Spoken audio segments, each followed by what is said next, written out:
30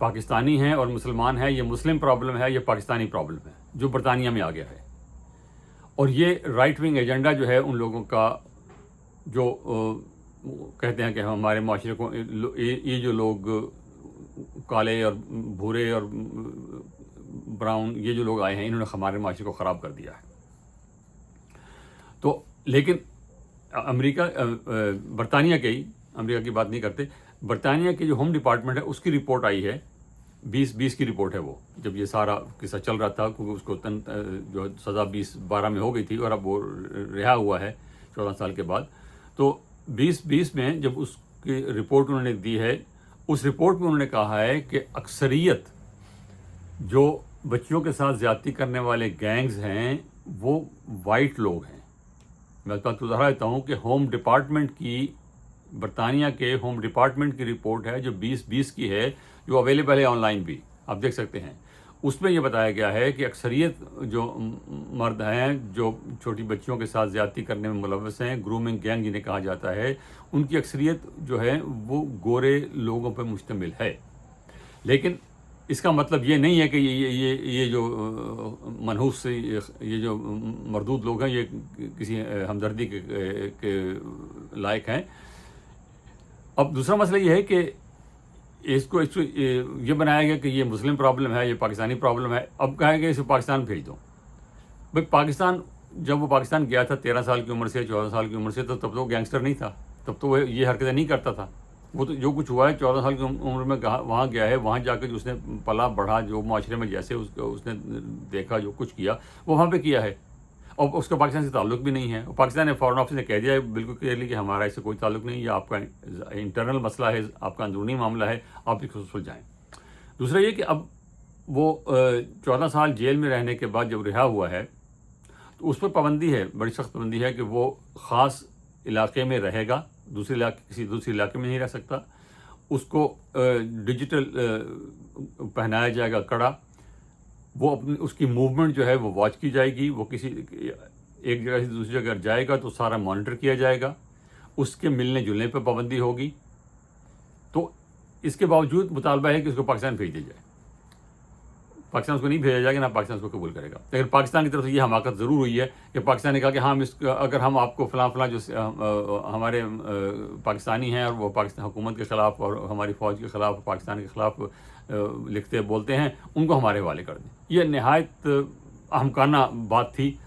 اور یہ مجھے نہیں پتا کہ یہ فارملی باقاعدہ طور پر برطانیہ کو کہی گئی یا ویسے ہی میڈیا میں چلائی گئی ہے، لیکن ہمارا جو خبر ہے وہ میڈیا کی حد تک ہی ہے. لیکن جہاں تک بھی بات گئی ہے یہ نہایت احمقانہ اور بات تھی. ایسی بات کرنا جو ہے وہ اس معاملے میں بالکل اس کی قطعاً کوئی ضرورت نہیں تھی. تاہم اب پاکستان اپنا جو ہے وہ بات کلیئر کر دی ہے. اس کے علاوہ یہ جو ہے اس سے پہلے یہ ایک رپورٹ تھی جس کی طرف حوالہ دینا ضروری ہے. یہ رپورٹ پولیس کی رپورٹ ہے اور ایک اس سے پہلے اور رپورٹ تھی. اس میں بتایا گیا تھا کہ 13 اڈلٹ جو لوگ ہیں، مرد عورتیں، ان میں سے 13 میں سے ایک جو ہے وہ اپنے بچپن میں جنسی زیادتی کا شکار ہو چکے ہیں. برطانیہ کی بات ہے. 13 میں سے ایک جو ہے وہ جنسی زیادتی کا شکار اپنے بچپن میں ہوئے ہیں. پھر اس کے علاوہ 1920 ایک سال کی رپورٹ ہے پولیس کی، برطانوی پولیس کی رپورٹ ہے، جس میں کہا گیا ہے کہ 73,518 بچوں کے خلاف جنسی زیادتی ایک سال میں کی گئی ہے. اور وہ اس میں سے، اور یہ ہوم ڈپارٹمنٹ کو بھی یہ بات معلوم ہے اور ہوم ڈپارٹمنٹ کی رپورٹ میں بھی اس کا ذکر کیا گیا ہے. لیکن اس کا اگلا مسئلہ یہ ہے کہ صرف 10 میں سے صرف ایک شخص ہے وہ یہ بات آگے بتاتا ہے کہ میرے ساتھ یہ بچپن جب میں چھوٹا بچہ تھا تو میرے ساتھ یہ فلاں شخص نے یہ زیادتی کی تھی. باقی لوگ اس معاملے میں چپ رہنا بہتر سمجھتے ہیں. اب یہ ایک نفسیاتی مسئلہ ہے، ایک معاشرتی مسئلہ ہے، کیوں بات نہیں کرتے، کیوں نہیں کرتے. تو یہ بات جو ہے اس لحاظ سے درست مانی جاتی ہے کہ بھئی اب ہوگی میرے ساتھ زیادتی کسی نے کی ہے، اب میں خود بیوی بچے والا ہوں، میں خود بڑا ہوں، میں معاشرے میں میرا کوئی مقام ہے، میرا کوئی ملنے جلنے والے ہیں، میں بتاؤں جا کے تو پھر میں اور تماشا بن جاؤں گا. تو یہ ایک نفسیاتی سا مسئلہ ہے، لوگوں کا نہیں بتاتے. لیکن اگر پولیس کے، لا انفورسمنٹ کے جو ہمارے بچوں کے کو کیئر کرنے والے جو لوگ ہیں، وہ اگر جانتے ہیں ان چیزوں کو، تو ان کو اس بات پہ توجہ کرنی چاہیے. دوسرا مسئلہ یہ ہے کہ فیملی جو ہے یونٹ، وہ برطانیہ میں یا باقی لبرل معاشروں میں وہ کمزور ہو چکا ہے. لبرلزم کے اندر یہ ایک جو جہاں بہت سی اچھائیاں بھی ہیں، وہاں یہ ایک خرابی ہے کہ جو فیملی یونٹ ہے اس میں وہ قوت نہیں رہی کہ وہ ایک یونٹ مکمل طور پر مضبوط طور پر رہے. اور سوسائٹی جو ہے، کوئی بھی معاشرہ ہو، اس کی بنیاد فیملی ہے، میاں بیوی اور بچے. یہ وہ بنیاد ہے جس کے اوپر پورا معاشرہ کھڑا ہوتا ہے.